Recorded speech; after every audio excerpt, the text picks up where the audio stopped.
Even after his apology or non-apology in the Supreme Court, Rahul Gandhi continues to say that the Prime Minister is a thief. Is he right or is he wrong? We'll soon find out.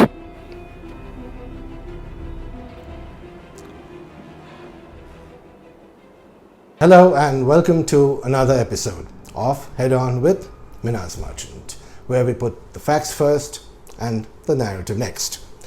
What we're going to talk about today is the Supreme Court hearing on Tuesday, April the 30th.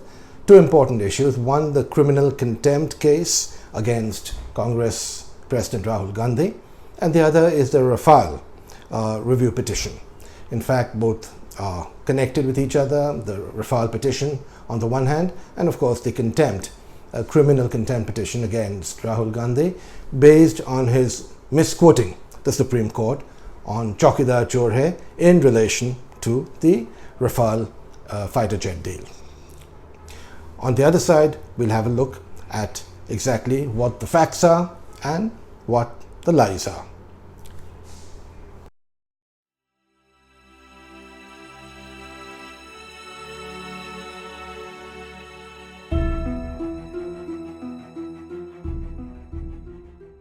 The first fact and the first lie is the price of a Rafale fighter jet. What Rahul Gandhi has said innumerable times is that according to the UPA, they were going to pay 520 crore rupees for a bare bones fighter jet. He doesn't say bare bones, but he says 520 crores.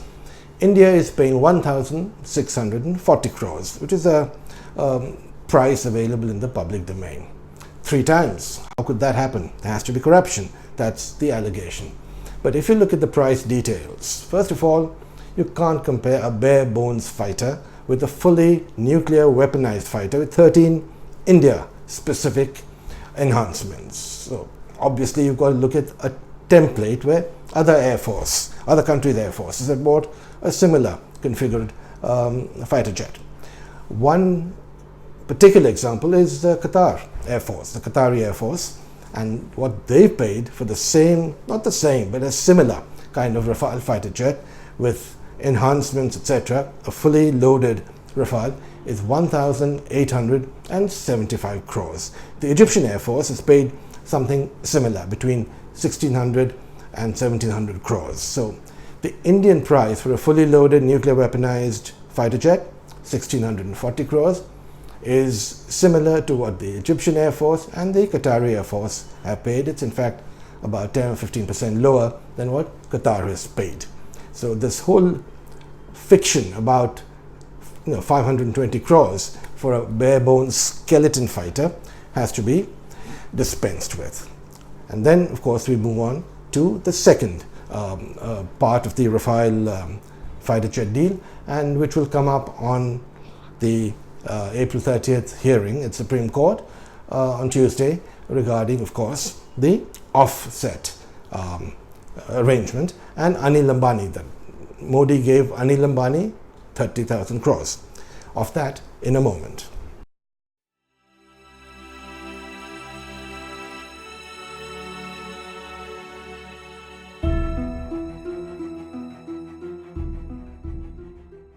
So, did the Prime Minister give Anil Ambani 30,000 crore rupees?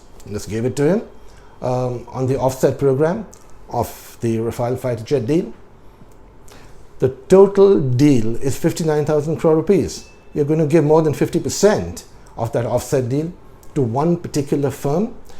Not likely, especially, it's really ludicrous when you consider that published information shows that 100 firms are going to share that 30,000 crore offset program, which is going to take place at the end of the year, and by the time it's actually apportioned, it would be another 2 or 3 years. And they're going to make what? Not a Rafale jet, because Rahul Gandhi says, Anil Ambani and his company have never made a plane. They don't need to make a plane, the Rafale jet. They're going to make spare parts for the Rafale's business jet division, small parts, and there are going to be 100 other companies. So to say that Anil Ambani has got 30,000 crores from the Prime Minister, you've got to show the proof. Where is the evidence? making a comment like that, which he's been doing for the past 6 months, that just doesn't work.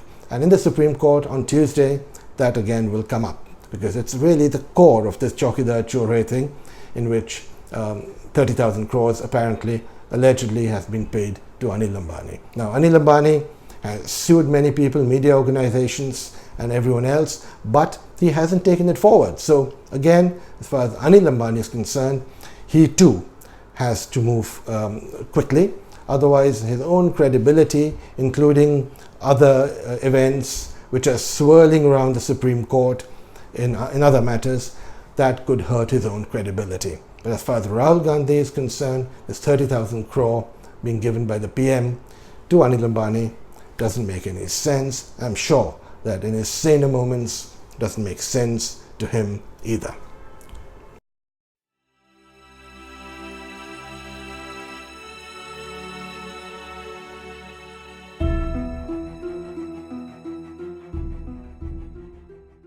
Okay, so that brings us to the third element in this whole saga, and that is the comment which has got Rahul Gandhi into trouble: criminal contempt, Chaukidar Chore, misquoting the Supreme Court. It said nothing of the kind. So, is the Chaukidar a chore? Where's the evidence? Again, no evidence whatsoever. Is there corruption? If there is, then there should be a money trail. There's got to be proof of some kind. In the Bofors case, in the Augusta Westland case, there is a money trail. People are in jail, people have been caught, and there's a clear money trail. Here, nothing. No evidence and no proof. So once again, Rahul Gandhi, in his non-apology to the Supreme Court on Monday, now again on Tuesday, he will have to come clean on this. Because we want to get to the bottom of the Rafale deal.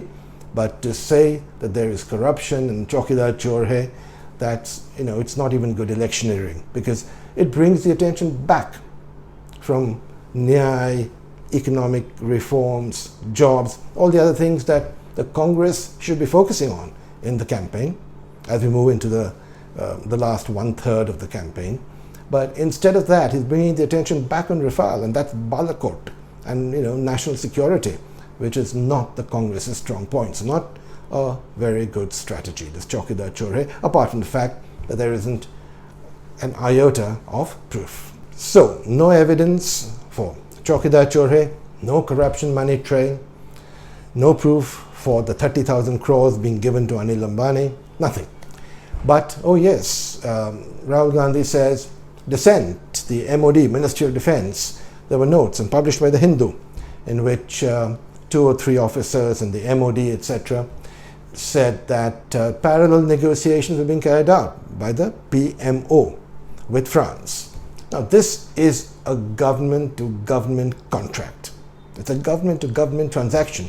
If the PMO doesn't get involved in negotiations, and they're not parallel negotiations, they're supplementary negotiations where you monitor what's happening and whether the deal is going the way it should be going in terms of delivery and so on and so forth.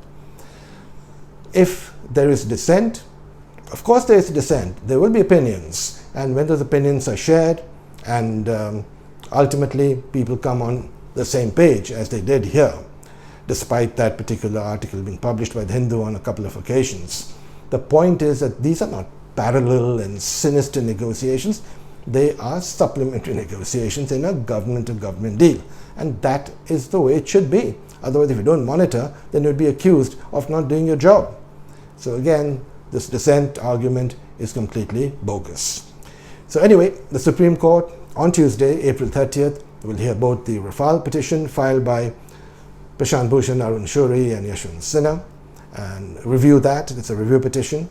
And they will hear at the same time on Tuesday the criminal contempt petition filed by Meenakshi Lekhi.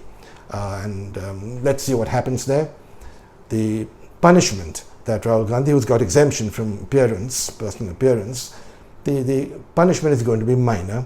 It'll probably be an unconditional apology that he'll have to submit on Tuesday, which he will do. It'll be a humbler affidavit that he will submit after what he went through on Monday. And so he really will get away with that particular contempt. Nothing much will happen.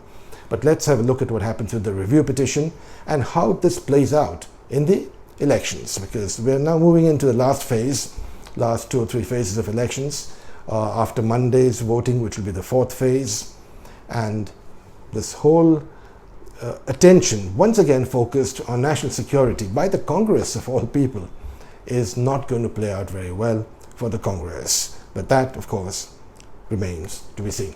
So thank you for watching. We'll be back next week, but for the moment, thank you again and goodbye.